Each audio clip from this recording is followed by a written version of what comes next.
ఏదో social media గురించి ఏదైతే వాళ్ళు మాట్లాడుతూ ఉన్నారో, ఎవరైతే వర్రా రవీంద్ర రెడ్డి గురించి వాళ్ళు మాట్లాడుతూ ఉన్నారో, ఆ వర్రా రవీంద్ర రెడ్డి సాక్షాత్తు జగన్మోహన్ రెడ్డి తల్లిని, జగన్మోహన్ రెడ్డి చెల్లిని విననేటువంటి భాషలో, చదవలేనిటువంటి భాషలో వాళ్ళు మరి పోస్టులు పెడితే అటువంటి వాళ్ళకి ఒత్తాసు పలుకుతూ ఉన్నారని అంటే మరి జగన్మోహన్ రెడ్డి సమాధానం చెప్పాలి.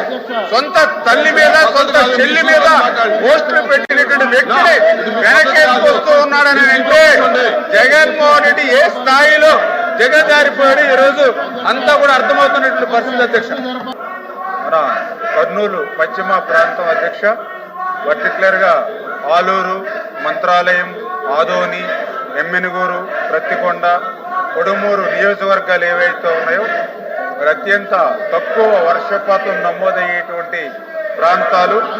614 మిల్లీమీటర్లు మాత్రమే వర్షం పడేటువంటి దీర్ఘకాలిక కరువు మరి పీడిత ప్రాంతాల అధ్యక్ష. ఇవన్నీ కూడా ఇప్పుడు కూడా 2 కరువు మండలాలు మరి ఆల్రెడీ ఈ యొక్క కర్నూలు పశ్చిమ ప్రాంతంలో ఉన్నాయి అధ్యక్ష.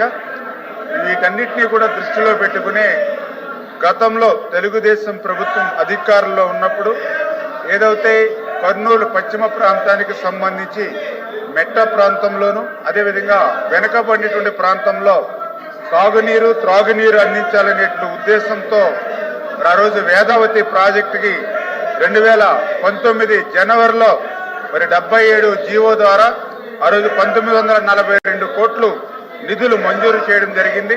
అదేవిధంగా మెగా ఏదైతే ఏజెన్సీని కూడా మరి ఆ రోజు టెండర్స్ పిలిచి మరి సెలెక్ట్ చేయడం కూడా జరిగింది అధ్యక్ష. మరి దురదృష్టం ఏంటంటే తర్వాత వచ్చినటువంటి వైఎస్ఆర్సీపీ ప్రభుత్వం 5 సంవత్సరాల్లో మరి ఏదైతే ఈ యొక్క ప్రాజెక్టుకి సంబంధించి మరి ఒక్క రూపాయి పనులు కూడా ముందుకు సాగనటువంటి పరిస్థితి ఉంది అధ్యక్ష. అందులో కూడా పర్టికులర్ గా ఏదైతే వేదవతికి సంబంధించి మరి 2 రిజర్వాయర్, ఒకటి ఏదైతే అలారి రిజర్వాయర్ 2 టీఎంసీలు ఏదైతే సామర్థ్యం ఉందో, అదేవిధంగా రెండవది మొలకపల్లి రిజర్వాయర్. మరి ఈ 2 రిజర్వాయర్లు కూడా ఈ 5 సంవత్సరాల్లో మరి ఎక్కడ కూడా ఒక్క రూపాయి పని కానిటువంటి పరిస్థితి అధ్యక్ష.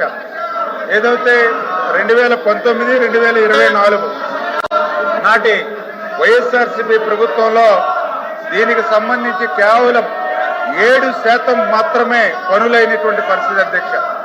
ఎంత దురదృష్టం అంటే ఆ రోజు ఏదైతే తెలుగుదేశం ప్రభుత్వ హయాంలో 2014, 2019లో ఆ రోజు మరి 1942 కోట్ల రూపాయలు ఆ రోజు మేము నిధులు మంజూరు చేస్తే మరి తర్వాత వచ్చినటువంటి వైఎస్ఆర్సీపీ ప్రభుత్వం నిధులు కొత్తగా మంజూరు చేయవలసిన అవసరం లేకపోయినప్పటికీ కూడా మరి మంజూరైనటువంటి నిధుల్లో కూడా 101 కోట్లు మించి ఖర్చు పెట్టలేదంటే ఈ యొక్క ప్రాజెక్టు మీద ఈ యొక్క వైఎస్ఆర్సీపీ ప్రభుత్వానికి ఉన్నటువంటి నిర్లక్ష్యం ఏంటనేది చాలా క్లియర్ గా అర్థమవుతున్నటువంటి పరిస్థితి అధ్యక్ష. అందులో కూడా పర్టికులర్ గా ఏదైతే ఈ యొక్క ప్రాజెక్టుకి సంబంధించి ఏదైతే భూసేకరణ దగ్గర 4819 ఎకరాలు భూసేకరణ చేయవలసి ఉన్నటువంటి పరిస్థితుల్లో గత ప్రభుత్వం ఎంత సిగ్గుచేటంటే కేవలం 9 ఎకరాలు మాత్రమే భూసేకరణ చేయగలిగింది అని అంటే ఎక్కడ 4819 ఎకరాలు, ఎక్కడ 9 ఎకరాలు అంటే కనీసం సేకరణ చేసినటువంటి భూములకి ఆ సిఎఫ్ఎంఎస్ ద్వారా బిల్లులు ఇవ్వలేనటువంటి పరిస్థితి.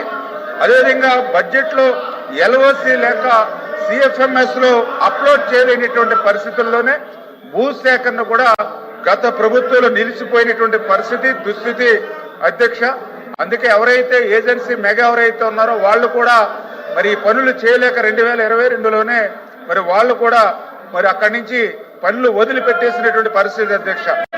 అందుచేత ఈ ప్రభుత్వం ఏదైతే అత్యంత వెనకబడినటువంటి యొక్క కర్నూలు పశ్చిమ ప్రాంతానికి న్యాయం చేయాలనేటువంటి ఆలోచనతో ఏదైతే యొక్క 4819 ఎకరాలు భూసేకరణ ఏదైతే ఉందో దానికి ఒక 384 కోట్ల రూపాయలు, అదేవిధంగా ఏదైతే civil works 2 reservoirs, 3 pressure main, ఒక గ్రావిటీ కెనాల్, 3 పంప్ హౌసెస్ అంటే టోటల్ గా 1456 కోట్లు అంటే 1840 కోట్ల రూపాయలు ప్రజెంట్ దీనికి ఖర్చు అయ్యేటువంటి పరిస్థితిని ఈ ప్రభుత్వం గుర్తించడం జరిగింది అధ్యక్ష. మరి అదేవిధంగా ఏదైతే గుండ్రేవుల సంబంధించినటువంటి రిజర్వాయర్ పనులు చూస్తే మీకు తెలుసు అధ్యక్ష, ఏదైతే తుంగభద్రకు వచ్చేటువంటి వరద నీరు ఏదైతే ఉందో ఆ వరద నీటిని నిల్వ చేసేటువంటి విధంగా మరి గుండ్రేవుల జలాశయం అంటే దగ్గర 20 టీఎంసీల నీటిని నిల్వ చేయగలిగే సామర్థ్యంతో గుండ్రేవుల మరి ఆ రోజు తెలుగుదేశం ప్రభుత్వం 2019 ఫిబ్రవరిలో 2,910 కోట్లు మరి ఆ రోజు నిధులు మంజూరు చేయడం జరిగింది అధ్యక్ష. ఏదైతే గుండ్రేవుల రిజర్వాయర్ ఏదైతే ఉందో ఇది మంచి పద్ధతి, ఏదైతే కెనాల్ ఆయకట్టుకు ఇది ఎక్కువగా ఉపయోగపడేటువంటి జలాశయం అధ్యక్ష. అయితే 2019-2024లో ఈ జలాశయానికి సంబంధించి ఒక్క రూపాయి కూడా గత వైఎస్ఆర్సీపీ ప్రభుత్వం ఖర్చు పెట్టినటువంటి పరిస్థితి లేదు అధ్యక్ష. అందుకే ఈ రోజు మళ్ళీ ఈ ప్రభుత్వం ఏదైతే ఈ యొక్క భూసేకరణ ఏదైతే ఉందో 23,000 ఎకరాలు భూసేకరణ చేయవలసినటువంటి పరిస్థితి ఉంది. అయితే ఈ భూసేకరణ మరి ఏదైతే ఇంటర్ స్టేట్ లింకింగ్ అంటే ఏదైతే ఆంధ్రప్రదేశ్ రాష్ట్రం నుంచి 10,000 ఎకరాలు, అదేవిధంగా తెలంగాణ నుంచి 7,800 ఎకరాలు, ఏదో కర్ణాటక నుంచి 434 ఎకరాలు, ఈ రకంగా అంతర్రాష్ట్ర సమస్య ఏదైతే ఉందో దీన్ని కూడా అధిగమించి ఈ ప్రభుత్వం ఏదైతే ఈ యొక్క వేదావతి గుండ్రేవుల ఏదైతే వీటిని పూర్తి చేయడానికి ప్రభుత్వం కృతనిశ్చితంగా ఉందని చెప్పి మీ ద్వారా తెలియజేసుకుంటా ఉన్నా అధ్యక్ష. ఏదైతే దయ ఉంచి ఈ యొక్క క్వశ్చన్ అవర్ అంటే చాలా ఇంపార్టెంట్ అవర్ అధ్యక్ష. ప్రజల సమస్యల్ని ప్రతిబింబించేటువంటి అవరు దయ ఉంచి సభను ఆర్డర్లో పెట్టాలి అధ్యక్ష. ఎందుకంటే ఈ రోజు ఏదైతే వైఎస్ఆర్సీపీ సభ్యులు నిజంగా చాలా సిగ్గుచేటటువంటి విషయం. ఎందుకంటే ఇవాళ ఏదో సోషల్ మీడియా గురించి ఏదైతే వాళ్ళు మాట్లాడుతూ ఉన్నారో, ఎవరైతే వర్రా రవీంద్రారెడ్డి గురించి వాళ్ళు మాట్లాడుతూ ఉన్నారో ఆ వర్రా రవీంద్రారెడ్డి సాక్షాత్తు జగన్మోహన్ రెడ్డి తల్లిని, జగన్మోహన్ రెడ్డి చెల్లిని విననేటువంటి భాషలో, చదవలేనిటువంటి భాషలో వాళ్ళు మరి పోస్టులు పెడితే అటువంటి వాళ్ళకి ఒత్తాసు పలుకుతూ ఉన్నారని అంటే మరి జగన్మోహన్ రెడ్డి ఎలా సమాధానం చెప్పాలి? సొంత తల్లి మీద, సొంత చెల్లి మీద పోస్టులు పెట్టినటువంటి వ్యక్తిని వెనకేసుకొస్తూ ఉన్నాడని అంటే జగన్మోహన్ రెడ్డి ఏ స్థాయిలో జగదారిపోయాడు ఈ రోజు అంతా కూడా అర్థమవుతున్నటువంటి పరిస్థితి అధ్యక్ష. దయచేసి ఒక నిమిషం దయచేసి ప్రతిపక్ష సభ్యులకు మనం ఏంటంటే క్వశ్చన్ అవర్ జరుగుతోంది, ఇంపార్టెంట్ డిస్కషన్ జరుగుతూ ఉన్నాయి. ఒక్కసారి వాయిదా తీర్మానం తిరస్కరించిన తర్వాత ఎలా చేయడం జరగదు. మీరు వేరే ఫార్మెట్ లో రండి, చర్చించడానికి ప్రభుత్వం సిద్ధంగా ఉంది.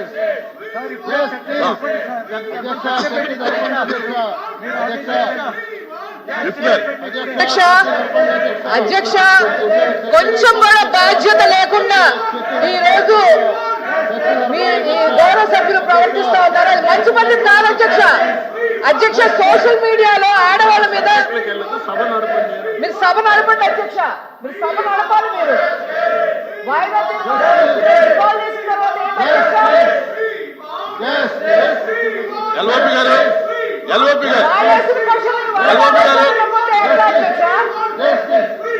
మీరు సీనియర్ సభ్యులు ప్రతిపక్ష నాయకుడిగా ఉన్నారు, మీకు రూల్స్ తెలుసు, ఎన్నో సమావేశాలు చూశారు. ఒక్కసారి వాయిదా తీర్మానం తిరస్కరించిన తర్వాత ఎలా చేయాలనే విషయం మీకు కూడా తెలుసు. వేరే ఫార్మెట్ లో రండి, వేరే ఫార్మెట్ లో వస్తే మేము ఎలా చేస్తాం. దయచేసి మీ సభ్యులు కూర్చోమనండి ప్లీజ్, సభ జరగనివ్వండి. ఇది మంచి పద్ధతి కాదు.